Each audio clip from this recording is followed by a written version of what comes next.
Shalom saudara, selama ribuan tahun, Alkitab telah menjadi penuntun hidup orang percaya kepada kebenaran. Namun belakangan ini, banyak kritik yang ditujukan untuk menggugat keabsahan Alkitab, baik dari luar kekristenan maupun dalam kekristenan sendiri. Maka dari itu, dalam Voice of Pentecost kali ini, kita akan membahas mengenai apakah Alkitab masih dapat dipercaya? Paling tidak, ada 7 alasan mengapa Alkitab masih dapat dipercaya. Pertama, Alkitab adalah buku yang merepresentasikan pengarangnya. Sekalipun penulis Alkitab adalah manusia, namun perlu diingat bahwa Allah adalah pribadi yang mengilhami dan menginspirasi segala tulisan tersebut.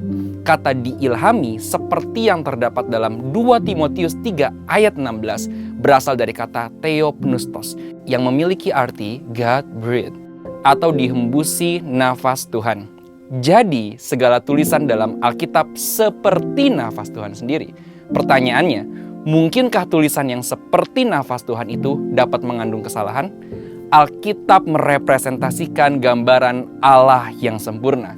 Kedua, Alkitab adalah pedoman bagi umat pilihan Tuhan. Allah adalah pencipta alam semesta dan segala isinya. Manusia diberikan kuasa untuk mengusahakan, memelihara, dan mengelola ciptaan Allah.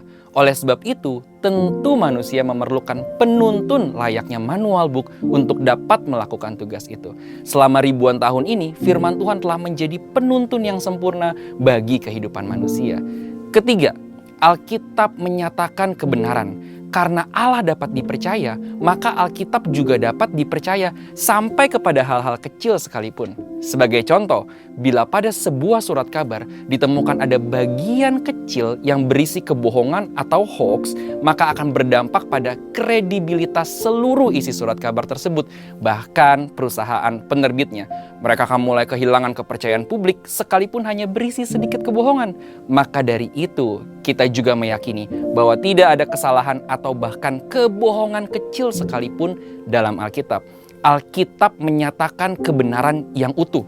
Ketika berbicara tentang surga, Alkitab berbicara kebenaran. Ketika berbicara tentang dunia, Alkitab berbicara kebenaran. Ketika berbicara tentang penghukuman, Alkitab berbicara kebenaran. Keempat, Alkitab bersifat kekal.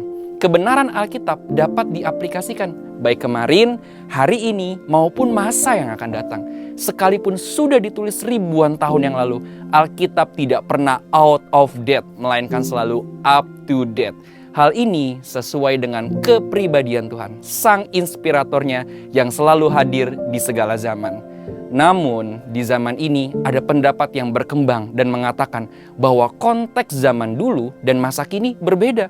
Maka dari itu, tidak semua kebenaran dalam Alkitab dapat dipertahankan. Misalnya, terkait dengan isu LGBT. Setuju dengan perkembangan zaman dan perubahan konteks, tetapi ada beberapa hal yang bersifat prinsip dan tidak bisa ditawar kebenarannya.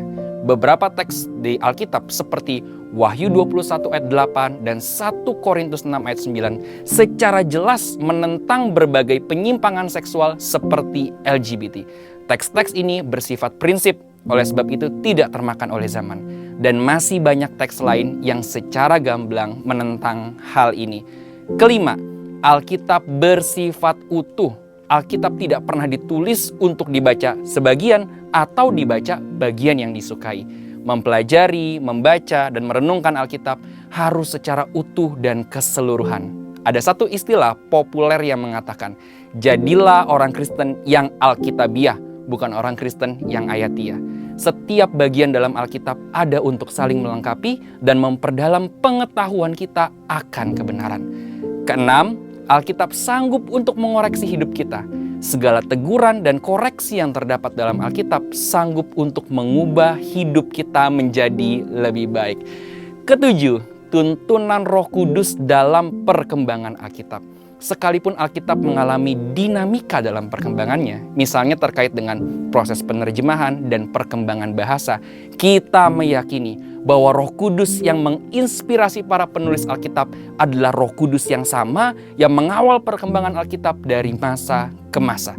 Maka dari itu, kita meyakini bahkan Alkitab yang kita baca dan pegang hari ini adalah Alkitab yang masih dapat dipercaya. Meyakini keabsahan Alkitab yang dipercaya tanpa kesalahan tentu tidak berarti kita meyakini Alkitab secara buta. Tentu kita harus terus berusaha memahami dan memaknai Alkitab lebih dalam lewat iman, pikiran, dan berbagai pengetahuan.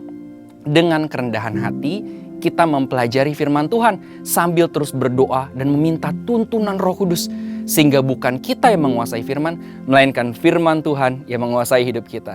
Saudara, untuk penjelasan lebih lengkap dari tim teologi kami, silakan buka link yang ada di atas atau scan QR Code yang tersedia. Tuhan Yesus memberkati.